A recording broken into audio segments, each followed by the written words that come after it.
Okay, everyone, we'll go ahead and get started. Patty, can you do a roll call, please?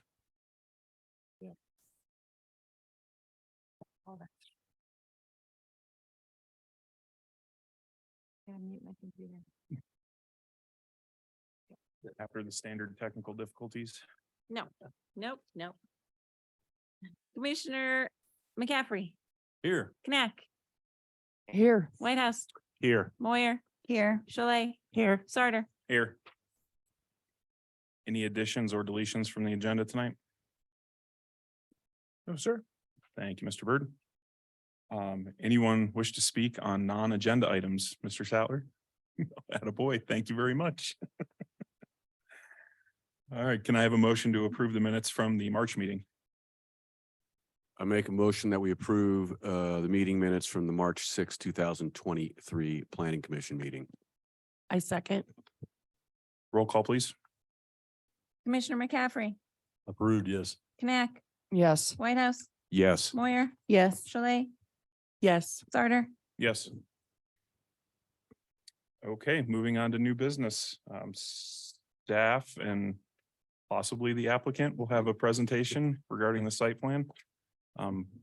Should we give them a minute or are they walking in here now, Cody? Yep, Mr. Okay. Walker's walking in right in this moment. Perfect. now. Good evening, Mr. Walker. We've just gotten started and we're diving in. You can have a seat. We'll call on you in just a moment. Chairman Cody Byrd, Planning Director.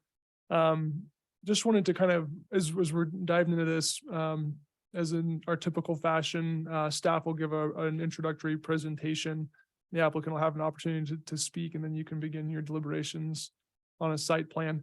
One of the things we've done a little bit differently with this agenda is we put the staff PowerPoint presentation slides in your agenda packet. So you have them if you printed them, or you can follow along in your agenda packet, make your notes or what have you. So we're trying that a little differently to get that information out to you. I'll follow up with you after the meeting to see if you like that, if you didn't like it, or what additional information we can provide for you in the future for your agenda packets.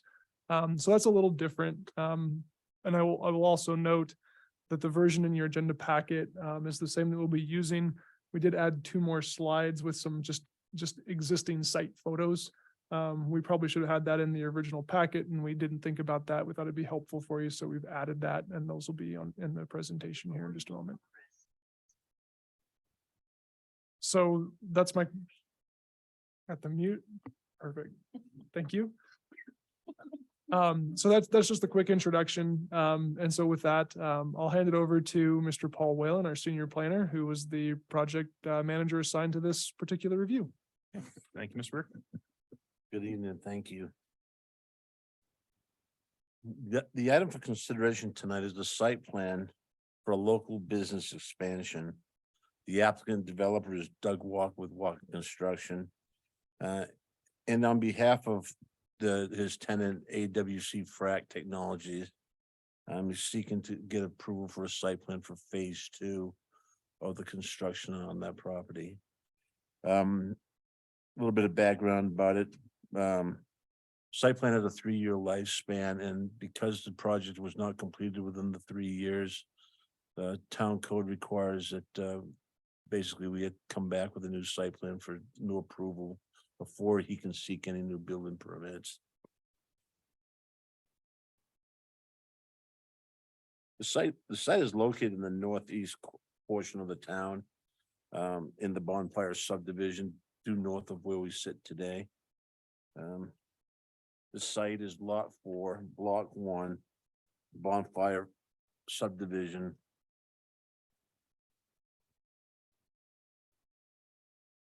As you can see by the yellow star, I'm not sure if it's clear on the monitor, but it is located east of North 6th Street and north of Washington Avenue, as depicted in the slide.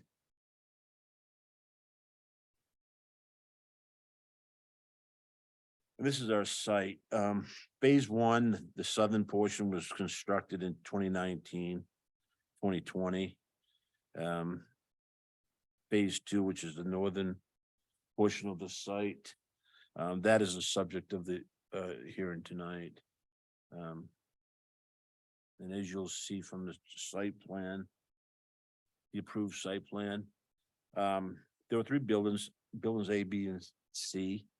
Building A was built, as I said prior, in 2019. The original site plan, adhered to and was approved based upon the code at that time. Since that time, the town has amended its land use code, and that's essentially the reason why a 3-year lifespan, sits on a site plan, is that if it's not constructed within that time, as building code and as town code changes, it allows these projects that have idled to come back up to current code.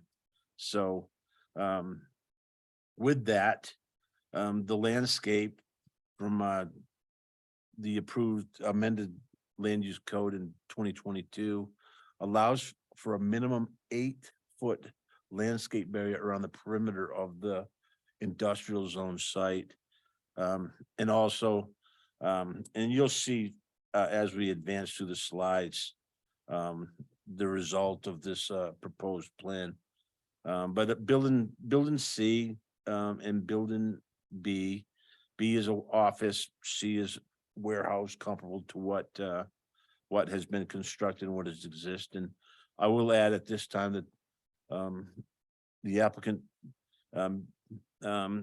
sees the opportunity while he was doing a amended site plan to raise the building. The building actually stands several feet taller than what was originally approved. It was 22 feet, and now it's 24 plus feet in height. And that is to accommodate a indoor crane, an overhead crane, in that building C for AWC frac technologies. Again, this is the approved site plan. This is the architecture from the approved site plan.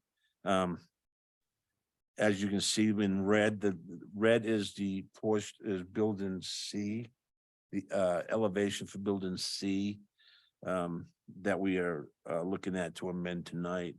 And again, part of the reason why we added photos and stuff was because of the clarity of this slide doesn't do the actual architecture justice of what's in the field. All right, this is the proposed plan. And as you can see, proposed building C is in red, proposed building B is also in red. Yellow is again the area of remaining remnant of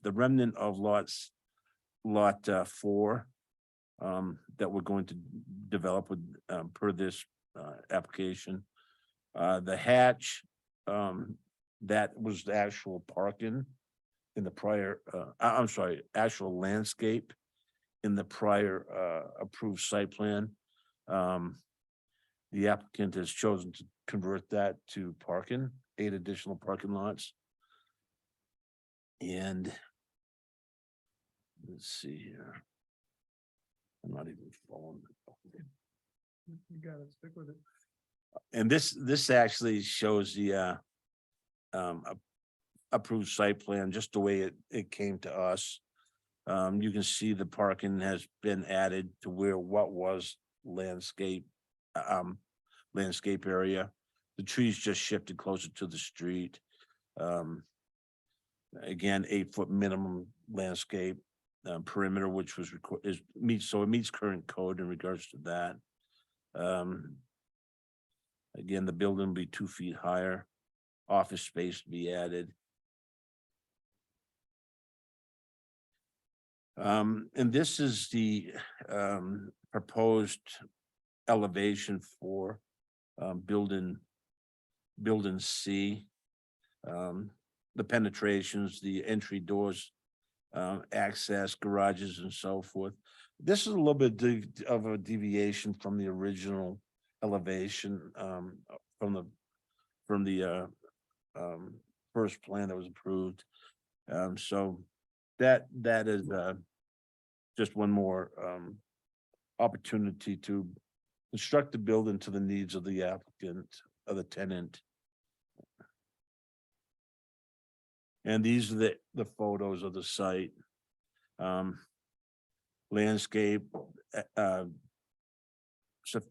ample number of trees, the drainage swale along the street, Glow and Bonfire.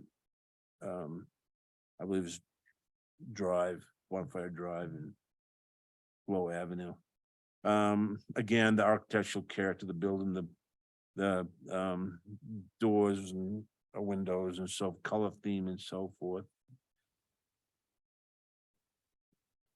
And I took a little bit of liberty here to take and draw the structure and try to show a relationship of what's to be done. You can see building A and then the office space in between, and then building C to the west. But again, it was just to show just a relationship of where these buildings and structures are going to sit in relationship to one another. That perspective, that lets me parking in front of that parking lot in front of that illustration. Okay. Office building B, 950 square feet. Warehouse building C, 11,520 square feet. It's in the northern portion of the site. It is consistent with the town's comprehensive plan and amended land use code. Engineering plans and documents. The project is continuing and it's in review process, refinement process. But engineering plans and documents for elevations,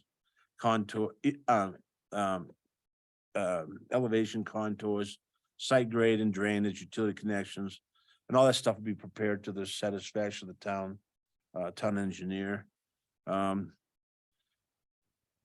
As stated, lot 4 is sufficient for the accommodate the use. And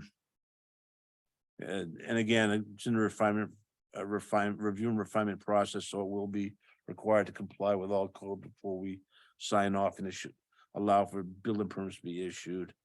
And that will be also coordinated with the town engineer and the fire department to make sure their needs are addressed as well.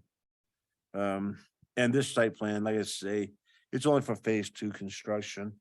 Anything above and beyond will require some kind of a review permit process according to town code. So with that, I'll conclude. The applicant here, Doug Walker, is here as well, and we can address any questions the commission may have. Thank you. Thank you, Mr. Whalen. Appreciate it. See, Mr. Walker, do you have anything? Do you have a presentation at all? Come up and clarify anything Paul said? Anything you need to add to it? No, everything that we talked before, we had a meeting with engineers and city engineers and Paul. And that's pretty much everything that we talked about, the landscaping. We changed some of the parking. There is some landscaping islands that we did take out because we had a discussion with the fire department. They're the end landscaping islands that were on the original one, but they got a new fire apparatus, and he preferred not to have them there for the radius to get the fire engine. So we did put in some extra evergreens in the front. There's going to be a lot more than what the town requires, which will block the view to the parking lot too. Other than that, it's just the one building is going to be 7 foot taller than the other. It's going to be the same exact shape and everything. It's just going to raise up to accommodate the cranes. Okay, great. Thank you, Mr. Walker. If you don't mind hanging out there just for a second, Oh, we'll yeah, see if no you have problem. any questions to answer. Mr. Byrd, anything else you want to add to Mr. Whalen's presentation? The one comment I was gonna add to that, I think, unless I missed it, but there were some site photos that have night photos to show you existing photo metrics and for the site and lighting. They were included in your packet. Mr. Walker, the applicant, provided those photos to show the existing light distribution that was installed with the original approvals. There were no other changes recommended or proposed for the site photometric. So the photos showing existing conditions is what we're providing to you. It was in accordance with the original approval. Just wanted to mention that since it was in your packet. Awesome. Thank you, Mr. Bird. Yep, thank you. Okay, anybody have any questions for staff or Mr. Walker? Yeah, go ahead, Lisa. So on the photometrics part, are you saying that the photometrics that'll be installed for the new building will be consistent with what exists now? This was being presented as an amended site plan. So the original photometric plan, which we have on file, the scan that we included in the packet doesn't read very well because the line weights are so light, but there were no changes proposed for the photometrics. So the approved original photometric plan is still consistent with what is being applied for today. And the photos were provided as a means to show you what that looks like under today's conditions. That makes sense. And then my only other question is, are the finishes on this new building going to be consistent with the finishes you have on the existing building? Yes, they're almost the same, Okay. So, except for the overhead doors had moved a little bit, the big ones. So it's gonna change a little bit there, but the color scheme and over top of the windows and colors like that are all the same wainscoting. yeah, that's what I was asking. Anybody else? Nothing? I do. Yes, sir. So, can you clarify the paving surface? Because I'm looking on page 28 of our packet and sheet labeled AO. It looks like it says recycled asphalt. Is that correct? Recycled asphalt drive and parking. That's what I see on there. That's the proposed material for the parking lot? For the front of the building? Mhm. No, it's gonna be all concrete. Oh, it's all concrete. Yes, it'll be exactly like the front of the existing building. That apron will go all the way around the front of the other building and it'll all be concrete. The only place that there's any crushed asphalt and concrete is in the back lot of it. Yeah, the Okay. lay down yard or whatever you Yeah. like to call it. It just the drawing shows, I just saw that said recycled asphalt and I was curious Oh, about okay. that, but so maybe that's just an amendment to that, or just to change it, that's all. Thank you. You're welcome. Commissioner Whitehouse, which sheet or what page number of the packet were you looking at again? So I see this on page 28 of 35 in our packet and also page 29 of 35. There are notes on the northern drive that indicate to me recycled asphalt for drive and parking, but Okay. that does not seem to be current. So thank you for calling that to our attention. I just wanted to clarify, what you're seeing there was the plan set from the original approval. And that was a conversation that happened at the planning commission when Mr. Walker and staff were bringing this through for phase one construction. It was identified at that time that the recycled asphalt or aggregate material is not an approved paving surface for ADA and for parking. And Mr. Walker made that change to reflect that. So the pages you called out are scans of the original review set. So that's why that note is shown there, but that's not what's proposed. Is Mr. Okay, Walker. thank you for clarifying that. Thank you.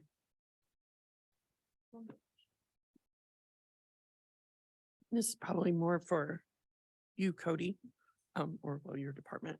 On the engineering review on page 14, under that, indicates that the review process hasn't been completed, including site utilities. But on the staff summary, it says engineering plan engineering plans and documents for elevation contours, blah, blah, blah, have been prepared. So can you just clarify there's a discrepancy? Paul, I can cover that if you'd like. I'll go ahead. I'm trying to find it. Yeah, Paul's gonna look at the report there and see where the discrepancy occurred. If there was a discrepancy, it was not intended. But to answer the question for the topic, in evaluating this site application, the amended site plans provided by the applicant didn't have all of the detailed information that the engineers look at for site grading contours, the drainage plan. Usually there's a memo that goes with the stormwater drainage to certified, stamped by an engineer that it complies with the master drainage plan for that subdivision. Utility sizing and meter locations and things like that weren't shown on these plan sets. When we talked with the engineering staff, they said with a pretty high level of confidence that anything that they might find that would modify the site plans that Mr. Walker's engineers are working on preparing, that they're not going to be impactful to the overall site. Pipe size and pipe location doesn't usually impact the planning elements that the planning commission evaluates. And so the recommendation from our engineering staff was they're comfortable letting this go through the planning commission review process, knowing that the planning commission doesn't weigh in on the final grading, drainage, and engineering design details.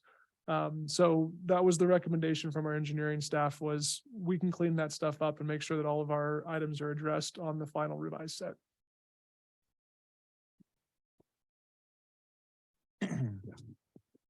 Okay, Bert, Any questions? Pretty straightforward. I would agree. Okay, that is as straightforward as it gets. Unless anyone's got any other comments, we'll hear a motion to approve the site plans. I make a motion that we approve the amended site plans for lot 4, block 1, Bonfire subdivision, second filing, 8775 Bonfire Drive. Second. I will, okay. Does it need to have the asphalt in there? Does not. Concrete listed? Okay. Okay, that motion was seconded, so Lowry seconded. we'll do a roll call. Commissioner McCaffrey, Yes. Knack, Yes. Whitehouse, Yes. Moyer, Yes. Shalay, Yes. Sarter. Yes. Okay, Mr. Walker, I think you're good. Okay, thank you. Awesome. Have a Thank good you. night. Appreciate the time. Thanks, Doug. Thank you. Okay. Yeah. Sounds like it. We're gonna get a camping crane, jealous. Okay, Mr. Byrd, any communications or amendments? Anything else we need to discuss? I do have a couple of communications from staff, and then of course we'll open it up for commissioner communications too. Yay or nay on the slides being in the packet presentation materials? Is that helpful? Okay, so we can continue that. Is there other information that would be helpful for the commission to keep in packets or to get into the printed packet before the meetings? Or any other comments that would help you in your review? What about public comments that we receive prior to meetings? How do we go about, I guess maybe give us all a rundown is as far as best practices go. Is that something that should be included in the packet? Is it typically included?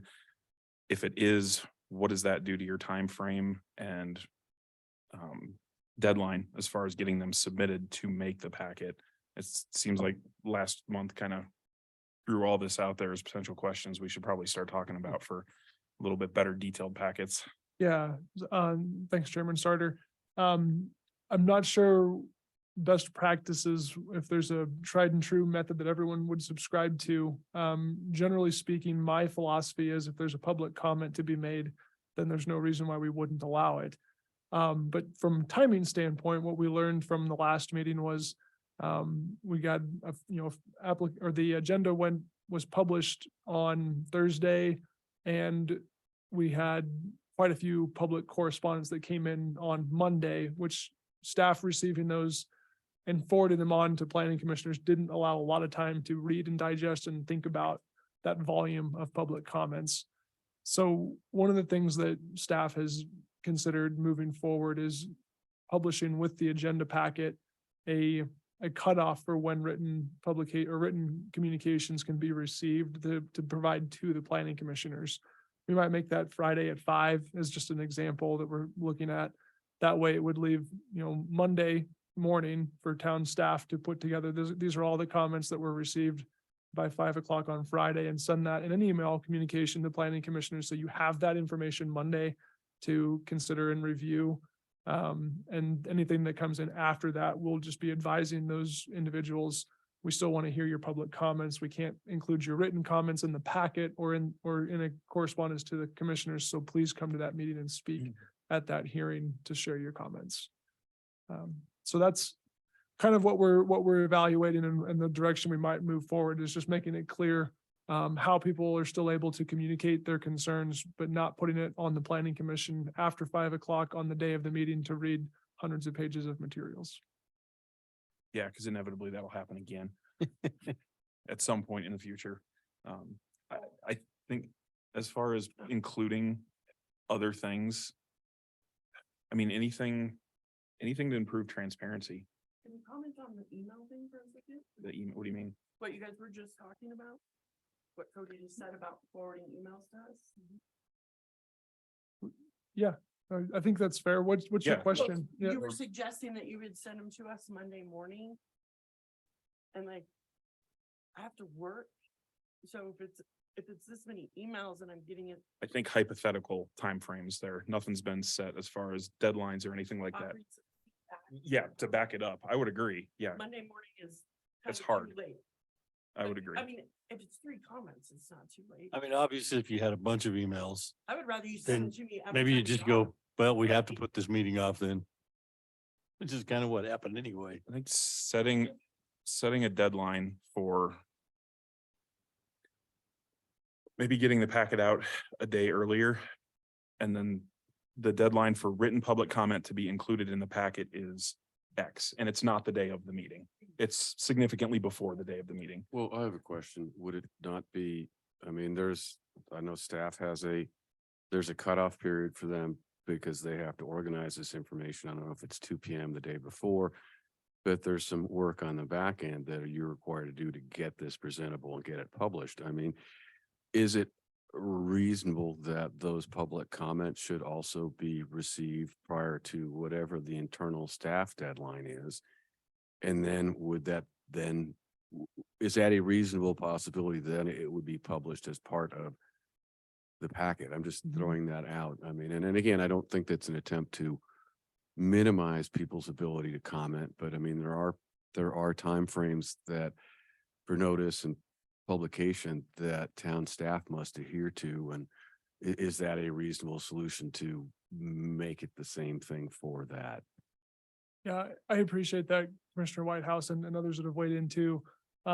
Certainly one of the challenges that in any planning commission or board agenda packet is that a lot of the correspondence and comments that town staff receives comes after the information is available to the public. So it does create kind of a catch-22 for someone who wanted to provide written comments when they can't react to an agenda packet they haven't seen yet. And so there's always going to be an element for any board or commission that meets in public. Once the agenda is out, people see it and they start generating comments, thoughts, and other things that they send to us. So the idea is to really be respectful that we know we're going to receive those comments, try to work with the timelines to provide time for individuals to see it, react to it, ask questions, send correspondence, what have you, but still have a reasonable time where there's a cutoff time that we can say we're no longer able to accept written comments to get it to our board and commission members with time to actually review it before the meeting. Point well taken with work schedules. So I will look at those timelines and see what we can do. And we will look at, as a staff, we'll look at publishing. This is the cutoff timeline for written correspondence. If that's not made, then we'll encourage those individuals to attend the meeting to make their comments in person. That's the kicker. You're not discouraging anybody from not commenting because you know it's going to get misconstrued that way. The standard response would be, we appreciate your comments. If you'd like these to be made public, you'll have to go to the meeting and actually stand up and make them. Yeah. Yep.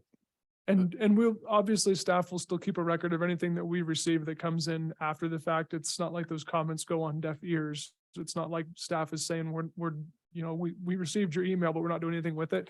We're still taking that information and collecting it and making a record of it. The challenge is getting it to the boards and commissions with time to read it, digest it, understand what's being said before the meetings. Is it possible then that we would you would be able to maybe print those and bring them to the meeting so we could peruse them at the beginning if we had time. That, I mean, I would personally like to be aware of anything that's out there from the public regarding any agenda item or non-agenda item. So if it's possible to still have that information available after the fact, knowing that it's not necessarily going to be included in the packet or given to the entire commission, but that it's available after that cutoff for us to see. We've done that before. Staff has done that for us before in the past. Yeah. Anything that comes in late that's pertinent, to print it out and have it readily available, printed for the meeting. Yeah. An email, just forwarding it to us or whatever, if Yeah, it's it's- beforehand. It's been done. Yeah, and that has been our common practice. We certainly understand the challenge though, when it's a large volume to try to digest. And like as Commissioner Shirley said a moment ago, if it's 2 or 3 emails, doesn't take very long to read through that and digest it right before the meeting. When it's a large volume, it does become problematic. We can always print hard copies and have those available. We can, forward it in an email communication to the entire commission, so you can have it on your devices and reviewing that. But it's just the timing of when you get it and being able to meaningfully understand it before the meetings. I just wanted to, after your explanation, wanted to retract my suggestion about having the emails prior to the packet, because that's completely illogical. So It would no, be, I- it'd be great from a procedural standpoint to have everything good available, thought. but clearly you explained it and that's doesn't work. Yeah. So that's just one. to say. understood. I was gonna I can suggest learn. as well, sometimes people email in because they don't want their name and what their thoughts are out for public consumption. And if it's published in a packet, that might bring its own new firestorm of fun. Well, That's- you have to realize that any communication with town staff is it's discoverable because pretty much everything is, so. I did have a question. This does go back to if we're finished with this subject. I think we are. I think, and that gives staff good direction. We'll take a look at those timelines for future meetings so that we can try to find the best solution for all involved and make sure that we have meaningful opportunity to provide public comment, but also meaningful time to review it. So the question I had about the last planning commission meeting, there was the slide deck that Mr. Wayland presented, and there was a slide deck from the owner of Connell. I thought there was good information in both of those. I didn't know if there's any thought that, because I only saw him here, and so that's kind of, while it's sort of in the public realm, but you'd have to go to the video. And then you'd have to go through that. And I was wondering, is it a reasonable thing? Because I thought there was some really good information from the owner of Connell about what is toxic, what is considered, which is. Right. And one of the things we can do is we can always request that applicants provide their slide presentations beforehand so we can include them in the packet. Same thing. One of the challenges we run into is the timing. A lot of applicants are still putting together their presentations. And if we're trying to publish the agenda packets sooner, it starts to condense all the timeframes. But we'll certainly be making that request. We didn't have, Gave it to you that morning, or you could print it out and just give it to us. and because we I- could certainly provide hard copies for commissioners to follow along. But we're going to request that information from applicants for future meetings to try to get the information in the packets. And if it's just simply not possible, then we'll work for Plan B, which is providing the hard copies.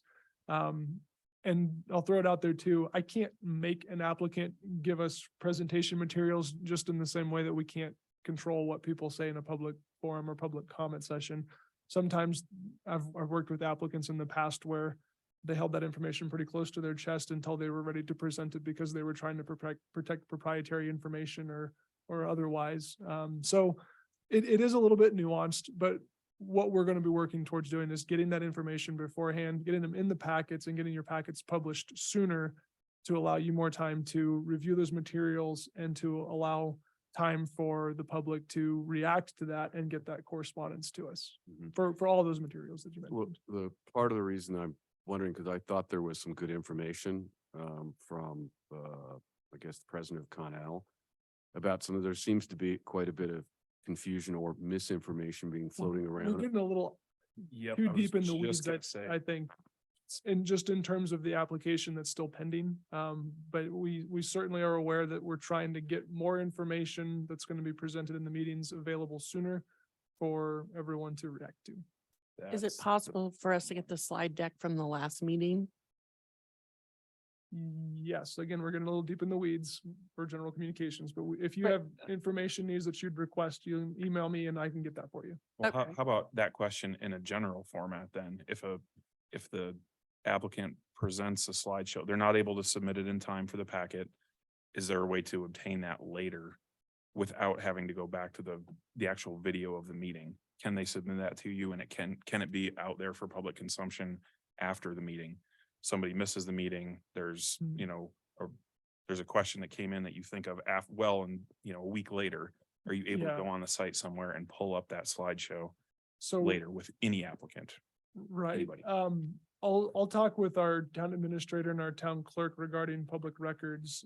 Certainly if it's presented in a meeting, it's a public record and it's available. Right. I don't know about posting on websites and other ways of making that information available outside of an open record request, but I will follow up on that question and see if I can get some more guidance on best practices. It would be, I think that would be immensely helpful too, just in the event that they're not able to make it in time, especially when it's a detailed, nuanced presentation, Mhm.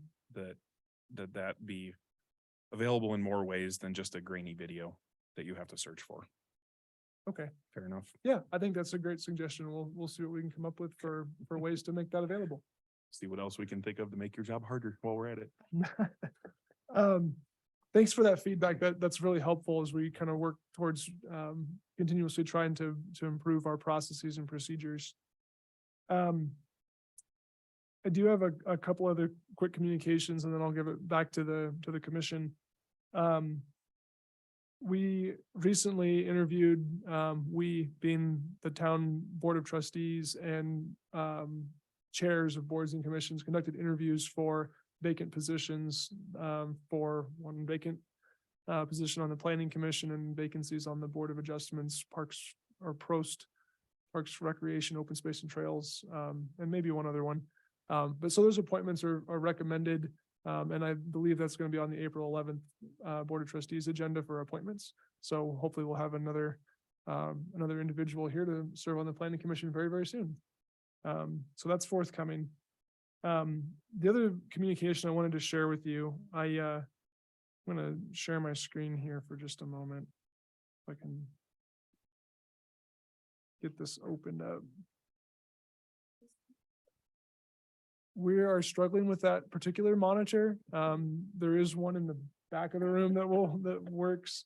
And I think there's a few people connected to devices here. What I'm going to share here, I also didn't bring enough copies for everyone, but I brought a couple and I'll hand those out. And if you can share. I can share with Bert. Yes. Share his computer with me too. Please. So I made this commitment sometime mid last year. I said I would be providing information back to the planning commission just on status updates, kind of on a quarterly basis for building permit activity, subdivision activity, lot inventory activities. And so that's what I'm sharing on the screen, and I provided hard copies of the same at the tables here. So what I'm sharing is for current year, 2023, number of residential permits issued. Commercial fluctuates, depending on the year and depending on what's going on in the world, as do residential. But residential is typically a better indicator and predictor of growth for a community the size of Wellington. So on your first page, you see 2023 building permit activity for residential units. You can see graphically and in table format, we've issued 17 residential permits year to date. Where there were none issued in March. A lot of this is reflective of the current market conditions with higher mortgage interest rates and lower buyer confidence in the market right now. There are a lot of homes on inventory right now that are not selling.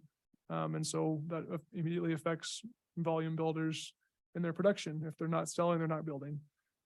So we're seeing that pattern here in Wellington. So those lot sales and building permits have slowed down. The next page I'm sharing with you, you've seen this one before. It's a little bit smaller on the screen here, so I'll blow it up a little bit and look at it kind of in pieces. But this next page is showing historic and projected building permits for residential units. You can see it's organized by year here in this bar chart. And you can see a pattern of after the housing market recession of the early 2000s, there was a steady and then very rapid increase in the number of residential units being constructed, followed by a dip here in the single family detached units. Those single family detached units were made up in the total volume of residential units with multifamily and single family attached dwellings. So you can see the pattern on this, the third row of data shows the totals for the residential units. There is still a general, a high point that came with Wellington Downs subdivision and the apartment building as well as the single family over there. Then you see a slowdown as that was built out and other subdivisions were just getting started and underway. You see another peak in 2020.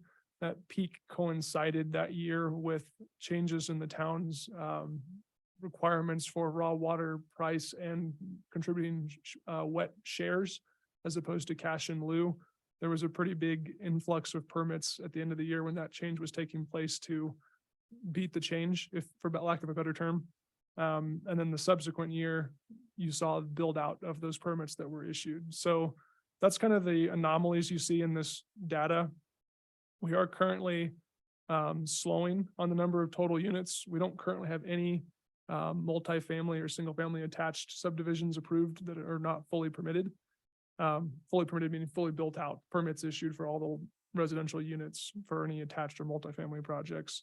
So the only inventory we have is single family detached lots in town, and we're seeing this decline with the market as well as the availability of lots. The last sheet that I'm sharing with you is an internal tracking of the number of available buildable residential lots by subdivision. And just to kind of orient you with how this is laid out, the columns here indicate how many units are available. I'm using my cursor and that's probably hard to see. But the first column is subdivision name. Second column is how many residential lots are available. Third column is whether the property is annexed or not. So if it's not annexed, it's not on this list. If it's zoned, it's identifying zoning is established and approved for either multifamily or single family, and that defines density. Platted column means that the subdivision plat is approved and the lots are entitled. Infrastructure, that last column, yes means the infrastructure is in the ground, roads, sewer, water, dry utilities. It's ready for lots to be permitted, meaning a building permit can be issued. If it says no, then the public improvements have not been constructed yet, and we can't issue a building permit for those lots without public improvements. The story that really tells is this bottom table in this chart, just graphically representing the number of available residential lots that are entitled in the town of Wellington continues to be drawn down as more permits are issued. And this bottom line in blue is really the trend line that's most critical. The number of buildable lots in town. We're currently at 54. We're going to issue 54 more permits. And the bigger story there is if the town's going to continue to have building and growth that supports the infrastructure loans and commitments that the town has made, there needs to be revenues coming in for that. And most of those revenues come from impact fees from our new development and growth. So there's certainly a story to be told there. I wanted to make sure that you had this information in front of you so you can see those trends and what's going on in the community. Subdivision activity. Some of you may have seen Sage Meadows' second subdivision, which is along Highway 1 next to everyone calls it the Blue Barn. It's one of the old farmsteads that has the blue metal barn there. That subdivision is currently in the process of mobilizing for installation of infrastructure for public improvements. So they're working on underground utilities for water, sewer, roads will follow. That subdivision is 103 lots. So at some point when that's completed and those permits are ready for issuance, the no on this column will become a yes, and this number will increase from 54 to about 157 for total units. So that's the way this works. We are tracking it very closely. We have that information available to us as a staff, and we can answer questions if anyone has inquiries about that. But long story short, we're tracking it, and we're ready for next stages and additional developments that might be coming in to keep those numbers balanced for our community. I'll stand for any questions on that information, Chairman. Everybody's drawn like they're ready.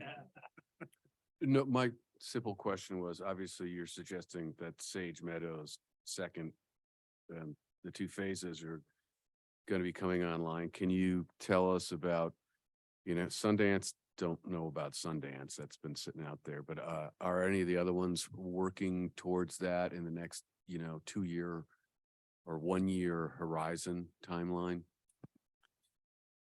I wish my crystal ball was that clear.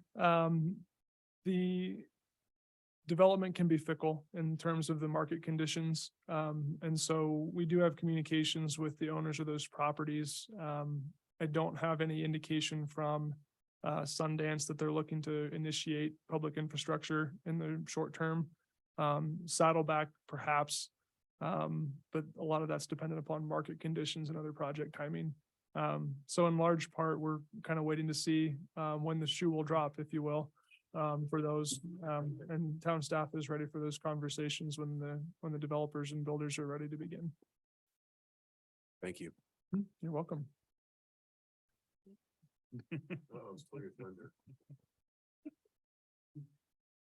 Question. I know in previous meetings you've brought up your steps for exploration for more affordable housing and things of that nature. And given the current market, is there a possibility of anybody wanting to come in and develop maybe some rentable townhomes or apartments that would be more on the not $9 million a month range?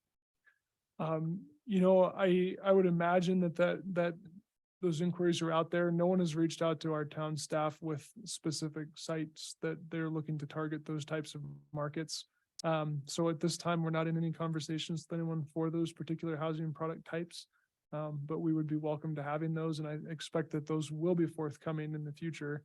There's certainly a little bit of interest, shall we say, in the legislative actions right now surrounding affordable housing and land use. There's a draft bill in the House right now that's going to committee pretty soon that has some interesting suggestions for mandates, requirements, reporting, and other burdens that would be placed on local municipalities under the heading of affordable housing. And a lot of municipalities are reviewing that information, including Wellington, to seek to provide some input on what we think might work best for our communities. It's pretty broad. I think it will likely change significantly before any further steps are taken, but we are actively looking at that particular set of suggested House bills. Anything else? My last communication was just a reminder. May 1st is the next planning commission meeting. There was an item tabled from the March meeting to May 1st, so attendance is going to be pretty important. Encourage everyone to be there. We'll be working on the agenda to get that information out sooner, along with more information, including presentation slides, and trying to get that available. But my reminder was just that there's an item that was tabled to May 1st. Communications for that particular pending application need to be directed to staff. If you hear anyone in the community that's providing input to you, you can remind them that you can't, engage in those conversations because you've got an application pending, and they can, if they'd like to communicate that information, they can send it to staff. Staff can compile it, and we can provide the whole packet of information back to the commissioners for your review and consideration. No ex parte communications. Thank you, Chairman. That is, Welcome. It bears repeating. Yep. Okay, anything else? those are my communications. Thank you. Awesome. Thank you. You guys have anything else?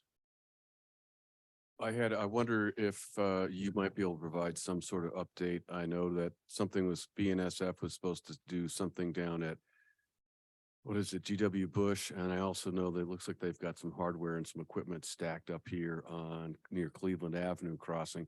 So could you provide any information about timelines, which is probably BNSF is like whenever we'll be there. So I didn't know if you might be able to provide any information regarding these. I'll keep it really high level to respond, but in short, we've been told by BNSF that the GW Bush crossing is a high priority for their 2023 spring and summer construction schedule. That is one of their top priorities for our region. We don't have official dates. We likely won't get dates.